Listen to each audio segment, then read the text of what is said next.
Hi hello friends, இன்றைக்கி டேஸ்டியான cauliflower 65 பண்ண போகிறேன். அது காலிஃப்ளவர் கட் பண்ணிவிட்டு ஒரு வானலில் தண்ணி ஊற்றி அது முழுகிற அளவுக்கு போட்டு அதில் கொஞ்சம் லைட்டாக மஞ்சத்தூள் உப்பு ஆட் பண்ணிவிட்டு ஒரு 5 மினிட்ஸ் நல்லா வேக விடுங்க. அதுக்கப்புறம் அதை ட்ரைன் பண்ணிவிட்டு அதை ஒரு பாத்திரத்தில் மாற்றிட்டு கடலை மாவு, பச்சரிசி மாவு, அப்புறம் ஒரு ஸ்பூன் கார்ன்ஃப்ளவர் மாவு, அடுத்து பார்த்திங்கன்னா உப்பு,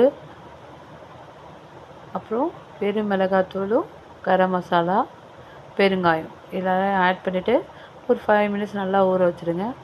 அப்புறம் வானலில் எண்ணெயை போட்டு அது எண்ணெய் நல்லா காஞ்ச உடனே இதை அப்படியே இந்த 65 ஊறிட்டுருக்க 65 எடுத்து அதில் போட்டிங்கன்னா நல்லா கிறிஸ்பியான காலிஃப்ளவர் ரெடியாக இருக்கும்.